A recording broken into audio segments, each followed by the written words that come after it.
क्या आपको सिर दर्द, चक्कर, थकान या घबराहट महसूस होती है? आपका बीपी बढ़ा हुआ रहता है? तो इसे नजरअंदाज करना खतरनाक साबित हो सकता है, क्योंकि हाइपरटेंशन यानी हाई ब्लड प्रेशर को अक्सर साइलेंट किलर कहा जाता है। यह बिना किसी लक्षण के शरीर को नुकसान पहुंचा सकता है, क्योंकि इससे आपका ब्रेन, किडनी व हार्ट को प्रॉब्लम हो सकता है।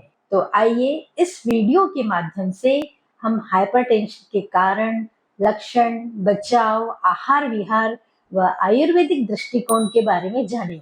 नमस्कार, मैं डॉक्टर अंजू ममतानी स्वस्थ वाटिका चैनल में आपका हार्दिक स्वागत करती हूँ।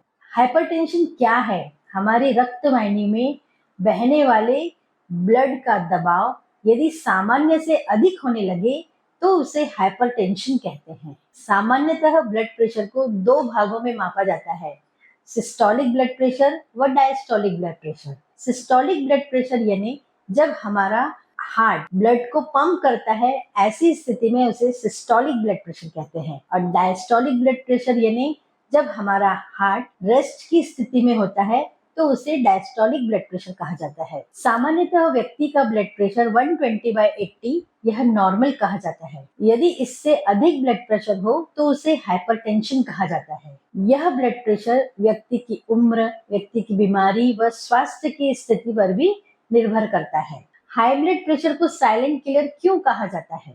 कई बार यदि ब्लड प्रेशर बढ़ा हुआ है तो शुरुआत में उसके कोई लक्षण दिखाई नहीं देते हैं। पेशेंट को बहुत स्वस्थ ही महसूस होता है, लेकिन अंदर ही अंदर यह बढ़ा हुआ ब्लड प्रेशर शरीर के दूसरे अंगों को प्रभावित कर सकता है। जैसे ब्लड प्रेशर बढ़ा रहने से हृदय की बीमारी हो सकती है, स्ट्रोक हो सकता है, अर्थात यह आपके ब्रेन को प्रभावित कर सकता है, आपकी आंखें इससे अफेक्ट हो सकती है। इतना ही नहीं, यह आपकी किडनी को भी प्रभावित करता है। इसीलिए इसे साइलेंट किलर कहा जाता है। अब हाई ब्लड प्रेशर के कारण क्या है? आज की अव्यवस्थित जीवन शैली हाई ब्लड प्रेशर का मुख्य कारण हो सकती है। सबसे पहले, यदि हमारे आहार में नमक का सेवन अधिक है तो इससे भी आपका ब्लड प्रेशर बढ़ सकता है। मोटापा भी ब्लड प्रेशर बढ़ने का बड़ा कारण होता है। जिनका बैठक का काम ज्यादा होता है उन्हें भी, और जो लोग व्यायाम नहीं करते हैं, एक ही जगह बैठे रहते हैं, उनका भी ब्लड प्रेशर बढ़ सकता है। यदि हमारे आहार में जंक फूड, प्रोसेस्ड फूड और बहुत ऑयली फूड रहता है तो उसके कारण भी ब्लड प्रेशर बढ़ सकता है। आज की तनावपूर्ण जिंदगी में हर व्यक्ति को तनाव है, यह भी ब्लड प्रेशर बढ़ने का सबसे बड़ा कारण है। धूम्रपान और शराब का सेवन ब्लड प्रेशर को बढ़ा सकता है, क्योंकि धूम्रपान व शराब से रक्त वाहिनियां प्रभावित होकर ब्लड प्रेशर बढ़ाती है। यदि हमारे परिवार में किसी को हाई बीपी है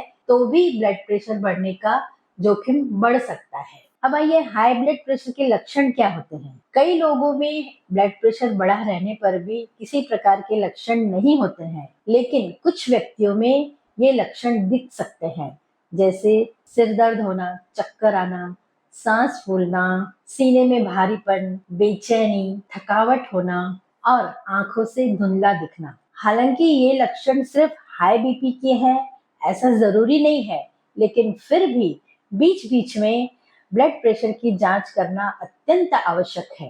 अब हाई ब्लड प्रेशर से, हाइपरटेंशन से हम बचाव कैसे करें? सबसे पहले हम अपना आहार संतुलित रखें। आहार में नमक का सेवन बहुत कम करें। दूसरा, packaged food, junk food, oily food से बचें। नियमित व्यायाम करें, ध्यान और प्राणायाम का अभ्यास करें और ब्लड प्रेशर नॉर्मल रहने के लिए हमारी नींद भी पर्याप्त होनी चाहिए। तनाव को कम करें। तनाव कम रहने से ब्लड प्रेशर ऑटोमेटिकली नॉर्मल रहेगा। धूम्रपान से बचें और आहार व एक्सरसाइज के माध्यम से बढ़े हुए वजन को कम करें। रोजाना 30 मिनट की वॉक व योग व हल्का व्यायाम बहुत जरूरी है। अब आइए, हाइपरटेंशन में रोगी ने क्या खाना चाहिए? हाइपरटेंशन का रोगी सबसे पहले तो नमक का सेवन बहुत कम करे और आहार में हरी सब्जियां, फल, चुकंदर, लहसुन, ओट्स, का सेवन कर सकते हैं। ऑयली फूड सेवन नहीं करना है। परंतु यदि किडनी या और कोई दूसरी बीमारी हो तो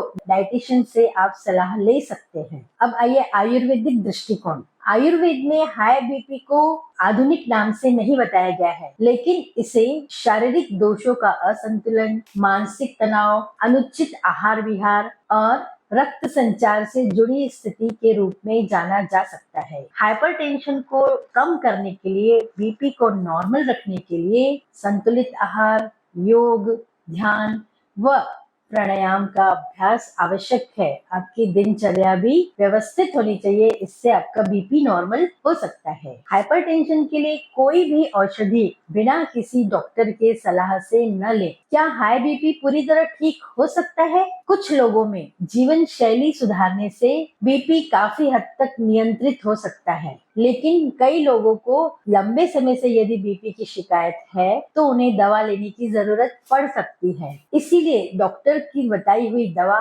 अचानक बंद न करें, इससे आपके स्वास्थ्य को खतरा हो सकता है। इस प्रकार हाई बीपी या हाइपरटेंशन एक गंभीर समस्या है। बेहतर तो यही है कि हमारी जीवन शैली सही होनी चाहिए और सही खान पान, सही व्यायाम, निद्रा व बीपी की नियमित जांच, तनाव को कम करने से इसे काफी हद तक नियंत्रित किया जा सकता है। इसीलिए समय समय पर अपना बीपी अवश्य चेक कराएं और यदि बढ़े हुए बीपी के कारण कोई लक्षण न हो तो भी लापरवाही नहीं करें। डॉक्टर के मार्गदर्शन में औषधि जारी रखें, पर अपनी जीवन शैली व्यवस्थित रखें। धन्यवाद।